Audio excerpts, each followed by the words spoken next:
de vista era, ¿cómo explicarlo? El socialismo práctico puro, para llamarlo de alguna forma, no sé, se me ocurrió. ¿Qué significa? Que paraba niños, padres, abuelos, multigeneracional, familia, digamos. pero al mismo tiempo paraba, por ejemplo, un bandido, que era en algún momento quizás hubiera sido rapiñero, ladrón, andás a ver, pero ahí se respetaba. De repente paraba quizás alguno que vendía droga, o vendía, ¿por qué no? Pero al mismo tiempo también paraba de repente un arquitecto, un abogado, El pero tema era que paraban no se realmente. pudriera el ambiente. Claro, era cuidar el lugar, saber que en ese lugar todos teníamos que convivir, ¿sí? Y en ese hábitat todos nos respetábamos.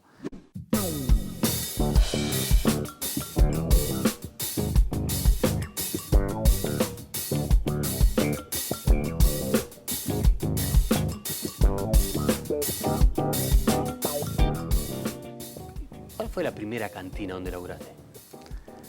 La primera cantina para mí fue que para mí era una cantina, era un bar que se llama Actual Pizzería Venecia. La primera de todas, que nosotros le habíamos puesto La Cueva, era la proa de Boulevard, entre 21 y Libertad. La proa ahí era la famosa Pizzería Venecia, que hoy sigue, pero en ese momento los Pérez, los dueños, los gordos Pérez, todavía estaban vivos, y empecé a trabajar ahí después de una lesión deportiva. Empecé a trabajar ahí. Para mí era como una cantina, porque empecé trabajando en el mostrador, un mostrador muy grande, y bueno, ahí me empecé a hacer un poco ahí como cantinero, como bilichero, aunque ahí teníamos que hacer de todo. Teníamos que aprender a hacer pizza, hacer de mozo, lavar los pisos, los baños, aprender la barra, el café, todo. ¿Te curtió? Sí, sí. Sobre todo venías del deporte. ¿De qué deporte? Del deporte del fútbol y el básquetbol. ¿Dónde Sobre jugabas? todo del fútbol. El fútbol en Miramar Misiones. De chiquito jugué en la Unión Vecinal, cuadro del barrio, ahí de Parque Valle, yo soy de Villa Dolores, y ahí me hice en el baby fútbol en la Unión Vecinal. De ahí pasamos a Miramar Misiones, a las formativas. Jugué un año en Nacional, en séptima Nacional, que me echaron. Es una historia preciosa, pero bueno. Después, ¿Cuándo le rompen los sueños a un niño? Sí, fue muy especial. Fue no por un tema deportivo, sino por extradeportivo. Pero bueno, después pasé a Miramar Misiones, y mientras jugaba en Miramar Misiones jugaba al básquetbol en 25 de agosto, que es mi club. Que es tu vida, 25. Es mi vida, es mi amor de toda la vida. Sí. Estaba pensando que se dice siempre que el mundo de las cantinas y el de los boliches lleva una noche que es como lo opuesto a lo que sería recomendable para un deportista. Sí. Lo que pasa es que yo cuando, por ejemplo... Pero ahí no eras cantinero, digo, mientras eras deportista claro, no. No se montaban los tiempos. Cuando tuve una lesión de rodilla, en aquel momento apenas se había empezado a operar el tema de ligamentos cruzados, y tuve una lesión jodida ahí de rodilla y tuve que parar de jugar.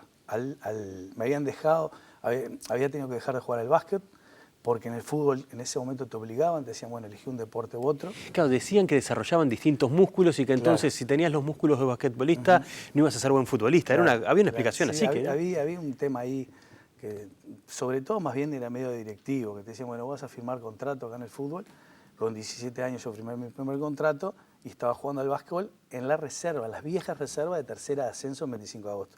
Que jugaba un gurí de 15 años que tenía cierta proyección, con un gordo de repente que estaba por dejar de jugar, que tenía 40, 45. Claro, pero había una majuga fuera de la cancha que de repente salías sano del partido, pero salías roto de la tribuna. Claro, sí, sobre todo en 25, que siempre fue un cuadro que tuvo todo el barrio atrás, mucha hinchada. Sí. Entonces, ¿cómo surge? Estás con una pata rota, digamos, tenés que dejar el fútbol y alguien te dice, mira, tenemos un huequito acá. Claro, dejo el fútbol. Estoy 2 años en el plantel de Miramar Misiones, en el primero. No me pude recuperar, intenté volver a las canchas, no pude recuperarme. Y en ese interín me llaman los gordos Pérez, de los dueños de la Venecia, que son los 2 fallecidos, y me dicen si quería trabajar ahí. Mi hermano ya trabajaba en la cocina durante el día. Y yo el contacto estaba ahí. Claro, arrancó a trabajar de noche ahí, todas las noches, ¿no? Con 19 años, más o menos. ¿Estamos hablando de qué año era más o menos? Eso fue 89, 90, por ahí. Era una época que la Venecia pasó a ser como un punto de referencia nocturno por una cantidad de gente del ambiente del fútbol, de contratistas. Sí. Se juntaban personajes interesantes. Sí. Casi diría que creo que era medio habitué, Paco, en una época y todo. Sí, en esa época justo fue una época especial donde donde empezó a parar todo el mundo, aparte de ser una pizzería y de no tener ni siquiera delivery, porque los deliveries todavía no existían, lo que ahora sería inexplicable, motitos para todos lados. Capaz que el vecino de enfrente, si estaba enfermo, le hacían el favor de cruzarle la pizza, pero no más que eso. De repente durante el día había un mozo de calle que llevaba el pedido de repente en una bandeja y hasta ahí nomás. Pero claro, durante la noche se había transformado en un lugar de un ambiente súper heterogéneo. Había gente del básquet, gente del fútbol, periodistas, un montón de periodistas deportivos sobre todo. Bueno, jugadores de fútbol y básquet un montón. Y de todos los deportes, había un entrevero, hay políticos, se entreveraba todo. Sí, había mucha gente de la cultura, también carnavaleros paraban varios. Carnavaleros, me acuerdo que en esa época yo venía a ser hincha fuerte de Falta y Resto, ¿no? Durante la década paraba el del Piruja Brocos, por ejemplo. Paraba el Piruja Brocos, la gente de la Falta paraba ahí, pero al mismo tiempo, durante la noche, tenía la cualidad que se entreveraba esa gente de Falta y Resto, a veces se entreveraba con la gente de Saltimbanqui, por ejemplo, que en ese momento sería una cosa, quizás ahora no, pero en ese momento, si vamos al pasado, decir, ¿cómo se podía entreverar gente de Arlequines y Saltimbanquis con gente de Falta y Resto? Que eran como dos estilos muy diferentes y como muy rivalidad. Marcados, ahí va. Sí, muy contradictorios. Como una cosa era las murgas de la Unión, que iban para un lado, y del otro lado eran las murgas de el compromiso de izquierda, político y todo. Claro, con el mensaje político atrás. O sea que te habrás visto algunos coros de madrugada brutales también. Sí, ahí igual la idea no se cerraba muy tarde. Ponele que 2, 3 de la mañana, seguía siendo un bar de copas, sí, pero era una pizzería, entonces no se estiraba. Igual cada tanto se armaba alguna cantarola en el mostrador. Che, usamos los dos, en distintos momentos usamos una palabra que yo no sé si sigue existiendo la definición que tiene, pero ¿qué es parar en un boliche? ¿Por qué en un boliche se paraba y no se iba a comer? Claro. ¿Por qué se dice así? El Piruja paraba en la Venecia. Yo creo que es un tema de costumbres, de cómo vos vivís tu vida. En ese momento era muy común, por ejemplo, que vos tuvieras tu familia, tus hijos, tu señora, todo bárbaro, pero siempre tenías que parar o en un bar o en un club, en la cantina de un club, porque era donde socializabas, donde encontrabas con los amigos, donde contaban anécdotas, donde había todas las historias pasaban por ahí. Entonces era como que te sentías tu lugar en el mundo, era el parar en ese sitio. Que era como hacer la escala, ya voy para allá, pero mirá que paro 5 minutos en el boliche. Sí, las viejas escapadas, sí, mi amor, ya va. Voy a buscar cigarros y vengo enseguida. Y pasaban un par de días igual. Claro, voy por el almacén y ya vengo, no te preocupes, ya vengo. Y bueno, venías de madrugada. Y en la Venecia, entonces, fue donde arrancaste. ¿Y cuándo, pero ahí eras empleado? ¿Cuándo pasás a ser el tipo que está al frente de una cantina? Y al frente de la cantina pasó en inicios del 2000. Ya hemos tenido la cantinita como especie de una cantina pub del club del 25 de agosto porque tenía canchas de pádel. Entonces ahí cuando el pádel empezó a caer, nosotros lo reestructuramos y hicimos como una cantina del club, habiendo cantina en el club, sin competir con la cantina, más bien para el lado de eventos y eso. Y después enseguida yo trabajaba en un laboratorio, en el laboratorio Chiappe, me voy del laboratorio Chiappe y con mi hermano, que lo habían despedido del despachante de aduana, que hacía como 20 años trabajando en despachante de aduana, resolvemos, juntamos unos mangos y dijimos, bueno, vamos a abrir la cantina de 25, que hace como 4 años que no tiene cantina. Entonces, en ese momento, ahí arrancó más o menos la parte de estar al frente del... ¿Es la misma cantina que está ahora sobre la calle Vado, que ahora está el Gallego Trigo? Claro, ahora está el Gallego Trigo. El Gallego Trigo está un poquito, más bien donde está la parte vidriada del club, un poquito más hacia Vado, hacia el zoológico. Nosotros las teníamos del otro lado, donde viene a ser la entrada lateral del club. Ahí teníamos una cantina, una parrilla y un salón grande. Y ahí empezás a vincularte con otra parte del carnaval, que es que vengan las murgas a decirte, che, queremos, digamos, ya no es parar en tu cantina, queremos salir de tu cantina. Claro. Sí, ¿Quiénes son los primeros que te tiran el viaje? Y ahí, mirá, no solo murgas, ¿no? Lo que pasa es que, claro, yo estoy más vinculado a lo que es la murga y me gusta la murga, pero venían otras categorías. Ahí, me acuerdo cuando nosotros empezamos, salieron revistas, salieron parodistas, pero las primeras murgas, la que yo me acuerdo era la murga, como quien dice, nuestra, que era la murguienta, que era la murga del barrio. Era murga joven. Murga joven de los gurises del barrio. Y con nosotros, por relación con ellos, empezamos a tener un montón de lo que hoy son las famosas fiestas de murga joven, que se hacen, hay 60 murgas jóvenes y se hacen por todo Montevideo. Bueno, en ese momento ahí en la cantina del club, que teníamos un salón grande, empezamos a desarrollar todo lo que era, la murga joven precisaba unos manguitos para hacer los trajes, para Hacían poder un salir, baile. y hacían un bailecito, y lo hacíamos medio en cooperativa, y bueno, ahí fueron saliendo un montón de conjuntos, ¿no? Me dijeron algunos murguistas que tenías una característica que te volvía adorable y era que fiabas, que siempre fiabas. Sí. Gente que salía en murgas chicas, de esas que hacían 3 tablados en una semana y que igual tenían su libretita. Sí, era un proceso, el fiar es un proceso re interesante. Creo que con el tiempo, como tanta cosa, aprendí a darme cuenta que sí hay que fiar.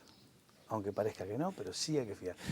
Pero ¿cómo se acota, digamos? Claro, claro. El tema que ahora nosotros, por ejemplo, yo estilo poner un límite, ¿no? Decir, bueno, hasta acá, supongamos. Fiamos hasta 10 pesos. Claro, te doy hasta 10 pesos y hasta 10 pesos vos te manejás, después vamos arreglando y ahí volvemos a los 10 pesos. Siempre hay. Eso hoy por hoy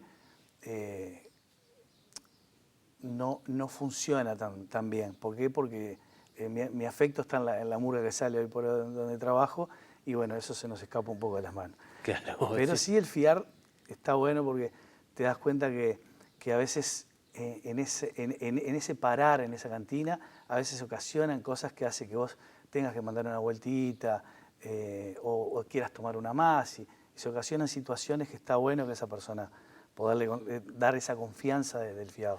¿Es una forma de fidelizar un cliente? ¿De hacer Sí, que vuelva, digamos? sí, puede ser. Igual no es algo No, digo como valor intencional, ¿no? agregado. Claro, es como un valor agregado, como que bueno, hay un ida y vuelta, hay una confianza. Porque, ¿qué pasa? En ese tipo de cantinas terminás relacionándote muchísimo con la gente. Entendiendo la vida particular de cada uno, escuchando las historias de cada uno. O sea, que esa historia de que el cantinero es medio psicólogo también es cierta. Sí, Terminás sí. aprendiendo a leerle la cara a la gente. Uy, mirá cómo viene Álvaro hoy, se peleó con la mujer. Sí, seguramente sí. Tiene un problema de salud, ¿no? Ese tipo. Sí. Esa es la palabra, creo, leer. Es como que yo ahora hace tiempo, por ejemplo, que no leo libros y me dicen, ¿no lees? Le digo, a mí me encantaba leer. Y le digo, lo que pasa es que a mí me resulta que yo leo continuamente, pero trato de leer Caras y gestos. caras, gestos, historias. Es como leer un libro a diario y de repente cuando vos estás en la cantina, terminaste tu historia, yo te escuché, cerré tu libro, ¿no? Lo dejé ahí, en la estantería, en la biblioteca, y al otro día quizás vengas o no, pero cuando vengas, ese libro quizás se vuelva a abrir en la misma página. Claro, Entonces ahí empieza, y eso está nutrido genial. de historias estás. Uf, ¿Un cafecito? sí, cómo no. Dale. Gracias.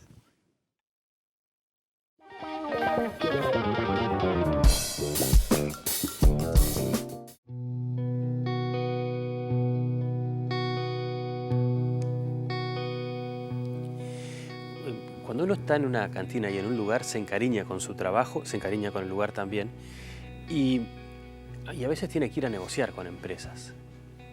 Y las empresas no quieren al lugar como lo quiere uno. A ver, se puede dar, por ejemplo, si yo soy una empresa de cervezas y te digo, vos querés que yo te dé 4 adhesivos para la ventana y 2 mesitas, le pones mi logo y Claro, no sé qué, claro. y ahí empieza, ¿cómo se negocian esas cosas? Sí. Bueno, eso es un trato comercial, ¿no? Depende también del trabajo que vos tengas, del volumen de trabajo que tengas. Pero suele ir la empresa a pedirte a vos, cantinero, quiero estar en tu boliche, o es al revés, vos vas a la empresa. Por lo general, en el caso nuestro, a no ser que sea un comercio de gran exposición, en un lugar muy particular, que las empresas van a buscarlo por otros intereses, en el caso de las cantinas, por lo general, vos tenés que ir a buscarlos a ellos. Y ahí empezás un trabajo comercial, un trabajo junto, comercial, por el tiempo que se haya acordado, se haya firmado. ¿Qué se pide, por ejemplo? ¿Qué me pedirías a mi empresario? ¿Qué te ofrezco? ¿Cómo se negocia? Y bueno, por lo general siempre va una persona encargada de la empresa que vas a negociar. A conocer el lugar. Al conocer el lugar, ve cómo trabajás, vos le contás un poco la historia, sobre todo los volúmenes que vos vendés, por ejemplo, en el caso de cerveza. Si mirá, yo vendo tantas cervezas mensuales, tantas cervezas anuales, en el caso del whisky más o menos lo mismo, o de repente sale una firma nueva o quieren impulsar una marca que nos ha pasado muchas veces y quieren imponer un whisky, como pasó en aquellas épocas, ¿te acuerdas de la época de Dunbar? Por ejemplo, sí. Estaban todos los bares del interior del país. El Dunbar fue Organizó campeonatos de truco, por ejemplo. Los campeonatos de truco famosos de Dunbar, que pintaban toda la amarillo. estética de amarillo de los bares y las cantinas. Y en el interior fue así. Y fue el whisky más vendido en el Uruguay durante muchísimos años. No sé actualmente, pero bueno, esas eran estrategias y vos ahí negociabas. ¿Y qué negocias? Por ejemplo, dame una docena de 13, o sea, me das 12 botellas, me dejas una extra Claro. gratis. Sí, depende. Por ejemplo, ellos ahora las marcan, en el caso de la cerveza, marcan en hectolitros, cantidades de cervezas anuales, y dependiendo de la cantidad que vos estés, no obligado, pero dispuesto a vender, ellos te dan un porcentaje. Viene a ser una ayuda. Supongamos que te dan el 10%, te dicen, bueno, te doy... Si vendes 100 litros, te voy a cobrar solo 90. Claro, perfecto. Entonces, eso es un apoyo. Eso vendría a ser como un descuento, en definitiva, que vos tenés. Pero ellos de repente, si vos precisás capitalizarte, te dan una cantidad de cajones. Te dicen, toma, te doy 100 cajones y vos trabajás. Eso dentro del descuento que después vos tenés que vender. Y una vez una cervecería muy grande que agarró y te canchereó. Sí. No respetaron tu trabajo. Claro, sí, lo que pasa es que también nosotros en esa época estábamos bastante rebeldes, ¿no? Y vino Fábrica Nacional de Cerveza, ¿no? con todo, en ese momento su monopolio, y nos vino un poco más que a presionar para que tengamos que vender la cerveza de ellos como sea, como de lugar, y que nos daban esto, que nos dan lo otro. Porque ahí ya sabían que vos tenías murguistas, Claro, que tenías la fiesta de murga y que eso eran litros y litros que se vendían. Claro. Y bueno, y no se llegó a un buen arreglo, un buen trato. Pero porque te trataron como chico. Sí, medio como que me ningunearon, me dijeron, no, porque vos vendés esto y nosotros, como que eran los cracks, como que eran los unos, los fenómenos del mercado eran solo ellos. Y nosotros teníamos un contacto en ese momento, que no existía, la cerveza Schneider. En ese momento teníamos un contacto con un amigo que trabajaba ahí y recién la estaban tratando de empezar a impulsar. No existía, no la conocía. Y le dijiste, yo acá en la cantina te vendo. Claro, y yo dije, es mi cantina, me pasa hoy por hoy, si hay algo que puedo resolver es decir, bueno, decidir qué quiero vender y qué no. Entonces lo llamo a mi amigo y le digo, mira, me pasa esto, no quiero trabajar más con FNC, me voy a pelear, lo voy a mandar a cagar, no quiero saber más nada de ellos. Y me dice, ¿vos estás seguro? Mirá que estos te dan esto, te dan lo otro, qué sillas, qué mesa, qué apoyo, qué heladeras, qué frío. Le digo, no me importa, vos me das una mano, yo prefiero comprarte a vos. ¿Cómo es que se llamaba tu cerveza?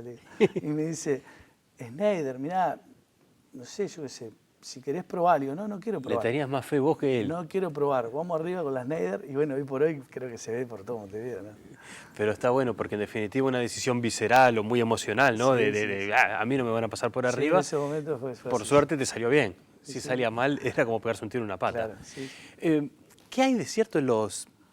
Viste que también se arma toda una mitología, ¿no? Alrededor de determinados mundos. Entonces, bueno, eso, en los boliches paraba el marido escapado de la mujer a tomarse una copa con los amigos y después venía a las 3 de la mañana la mujer y se lo llevaba a rastras para la casa o algo así. Pero también se hablaba de que en los boliches y las cantinas de noche, bueno, siempre para alguna persona que orilla la ilegalidad, digamos, con su actividad. ¿Es tan cierto o no es tan cierto? ¿Cómo se puede convivir con esos mundos? Porque te queman un boliche también. Sí, lo que pasa es que creo que depende del representante que está atrás de la barra. Vos te sentís como un embajador de repente. En el caso de un club, vos no es un bar o un restaurante tuyo. Sos la cara de un club. Sos un representante del club. Si entendamos eso, decís, bueno, yo tengo que dar la cara por el club. Entonces es un poco eso. Entonces vos mediás y si tenés ese carisma un poco para poder llevar a la clientela, a los amigos, todo es genial. A mí, creo, por ejemplo, el 25 de agosto, que siempre lo tengo en mi corazón, no solo porque fuese mi club, sino porque aprendí un montón de esos libros de leer a diario, aprendí un montón. Y era un lugar tan cosmopolita, no sé si es por dónde está enclavado el club o porque resultó así, pero era increíble, era de repente, de mi punto de vista, era, ¿cómo explicarlo? El socialismo práctico puro. Para llamarlo de alguna forma, no sé, se me ocurrió. ¿Qué significa? Que paraba niños, padres, abuelos, multigeneracional. Familia, digamos. Pero al mismo tiempo paraba, por ejemplo, un bandido, que era en algún momento quizás hubiera sido rapiñero, ladrón, andás a ver, pero ahí se respetaba. De repente paraba quizás alguno que vendía droga, o vendía, ¿por qué no? Pero al mismo tiempo también paraba de repente un arquitecto, un abogado, El pero tema era que paraban no se realmente. pudriera el ambiente. Claro, era cuidar el lugar, saber que en ese lugar todos teníamos que convivir, ¿sí? Y en ese hábitat todos nos respetábamos. Entonces pasaba a un punto donde todos nos sentíamos, por eso lo del socialismo, todos nos sentíamos exactamente iguales. Sobre todo, una de los temas más complicados, que es el tema del pobre y el rico, ¿no? Que para mí es una de las cosas donde se discrimina más y donde no se es muy diverso, es en el tema ese, ¿no? Es interesante, porque ahí está eso que vos decías hace un rato cuando hablábamos del fiado. De repente hay una circunstancia, hay una situación en la cual hay 5 personas en la barra y hay 3 o 4 que ya mandaron la vuelta y hay uno que vos, que sos el cantinero, sabés que no puede seguirle el ritmo a los otros. Claro, claro. Sí, eso era de diario vivir. Pero esa persona que no podía, ya se sabía que no se podía. Entonces, Y ni los demás se la pedían o a veces lo cubrías vos. Claro, claro, no hay ningún problema. Eso era conocerse, estar a diario en un lugar donde uno se siente su casa y donde tratás de que los demás se sientan así, ¿no? Dicen que también sos muy buen anfitrión en las fiestas esas que armaban las murgas, pero que hubo un caso en el cual había unas turistas francesas, una murga que estaban ensayando en Apex, ahí cerca de Avenida Italia y Propios, y vos dijiste fiesta, y viene gente de otro país, armémosla a lo grande, compraste cotillón, y era todo un gran jolgorio hasta que de repente la gente se fue corriendo porque quisiste hacer espuma con un bomberito. ¿Intoxicaste a un pueblo? Sí, bueno, qué historia esa. Todavía algunos todavía me la echan en cara porque no ¿Sí? la entendieron. Para mí fue muy gracioso, pero fue muy especial. ¿Cómo fue? Claro, ese día venía un grupo musical de Francia, todas chicas, todas mujeres, con sus instrumentos y todo, a mostrar su música, pero al mismo tiempo había una fiesta de una gurisa de Facultad de Arquitectura. Entonces, claro, eso fue en el Apex. Entonces, teníamos un salón grande en la cantina y al fondo estaban ensayando la Gran 7. La vieja querida Gran 7. Gente Mirá, peligrosa, poco será recomendable. peligrosa que por culpa de esa noche creo que tuvieron que dejar de salir de ahí del Apex porque tuvimos una pelea fuerte con varios que eran amigos míos. Yo iba con ellos a todos lados, viajamos juntos. Y bueno, te vuelvo a lo del bomberito porque fue muy particular. En un momento dado se nos fue la fiesta de las manos, no sé, había 500 personas saltando, bailando, 5 o 6 de la mañana, todo explotaba, un ruido, los volúmenes al mango y no había forma de controlar a nadie. Todo el mundo borracho, las gurisas, las francesitas ya estaban bailando con los Con bolsitos, el cotillón. así, el cotillón, todo el mundo saltando, haciendo farándula. Y no había forma de pararlo, no había forma de pararlo. Digo, ¿cómo paro esto? Y dije, bueno, se me ocurrió, vi el bomberito de espuma y agarré el bomberito de atrás de la barra y dije, bueno, se terminó fiesta de la espuma. Y agarré el bomberito y empecé a hacer así. Pero no me imaginé que salía tanto volumen de polvo, era un polvo. No te imaginás cómo quedó eso, todas las paredes blancas, todo el mundo se asustó, porque no sé si es tóxico. Pensaron que había un incendio también. Dijeron, ¿qué está pasando? Salió todo el mundo corriendo, había 500 personas en el medio de la calle y seguían bailando en el medio de la calle, ¿no? Entonces quedé solo con el bomberito en la mano así, y él, me quiero acordar del Tití Fontes, un muchacho que salió de los mareados, Sí. un amigo divino, el Tití, estaba con una botella de cerveza bajo el brazo, probablemente Schneider, porque seguimos trabajando con Schneider, y me mira entre la nube esa de polvo y me dice, Jano, qué fiestón te mandaste, hasta máquina de espuma pusiste, qué crack eso, me decía, y yo me reía. Emocionadísimo. No, Titi, vení, vamos para afuera, que no vamos a respirar más esto. Bueno, esperá que te la termino. Dale. A los 10 minutos de eso, el polvo empezó a caer, ¿no? Todo blanco, ¿no? Los pisos blancos así. Horrible. Tuvimos una semana limpiando. Y de repente empezó a entrar todo el mundo otra vez. A seguirla. A seguirla. A los 20 minutos había, no 500, pero capaz que 300 seguían bailando sin música, no importaba nada. Y arriba del polvo. Arriba del polvo. Ahora, ya que estamos, para el que tenga ganas, ahora estás en el Capitol. Ahora estoy en el Capitol, sí. ¿Ya hay murgas ensayando ahí? Sí, en el Capitol hace 3 años que estoy. Va a ser el tercer carnaval. Nosotros lo llamamos O sea que carnaval. ya llevas un primer premio. Llevamos, sí, claro. Con la trasnochada de este año. Claro, sí, eso es, bueno, es parte es como que la redondilla de una historia con la murga que viene desde el 25 de agosto. La murga en aquellos tiempos nació en 25 de agosto como murga joven, nació como lo que fue un ala de lo que fueron los burrumines, unos parodistas. Sí. Quedó que en el primer año eran un poco ahí discriminados porque decían es una murga de parodistas. Totalmente, claro, luego está Maxi Horta y entonces Claro, viene de la época de los claro. Gavis y toda esa cosa. Y ahí arranca ya en aquellas épocas, 2006, 2007, arranca la murga ya en el 25, nosotros nos perdemos durante 10 años y cuando la murga va a cumplir 10 años, por historias de la vida, la murga volvemos a estar juntos y en el Capitol. Y ya va a ser el tercer año, con el primer premio del año pasado, ¿no? Un golazo, te sentís ganador vos también. Increíble. Gracias por la visita. Por favor. Gracias. Y ya pararé por allá. Un placer recibirte. Arriba.